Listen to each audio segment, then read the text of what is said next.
बारामती विधानसभा पोटनिवडणुकीत राष्ट्रवादी काँग्रेस पक्षाच्या राष्ट्रीय अध्यक्षा तथा राज्याचे उपमुख्यमंत्री व महायुतीच्या उमेदवार नामदार सुनेत्रावहिनी अजितदादा पवार यांच्या प्रचारार्थ भीमशक्ती रिपब्लिकन सेनेचे राष्ट्रीय अध्यक्ष तथा भीमशक्ती शिवशक्तीचे प्रणेते अनिल दगडू कांबळे यांनी सुनेत्रावहिनी विक्रमी मताधिक्याने निवडून आणण्यासाठी 19, 20 व 22 एप्रिल दरम्यान बारामती विधानसभा मतदारसंघात दौरा केला.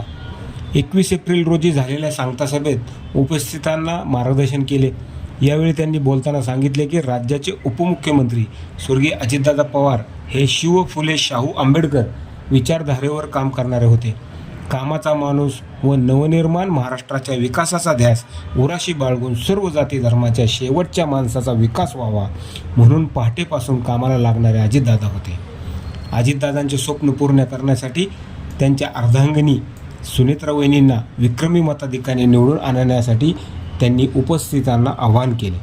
मतदारांनी मोठ्या संख्येने बूथवर येऊन मतरूपी स्वर्गीय अजितदादांना भावपूर्ण श्रद्धांजली अर्पण करावी असेही ते म्हणाले.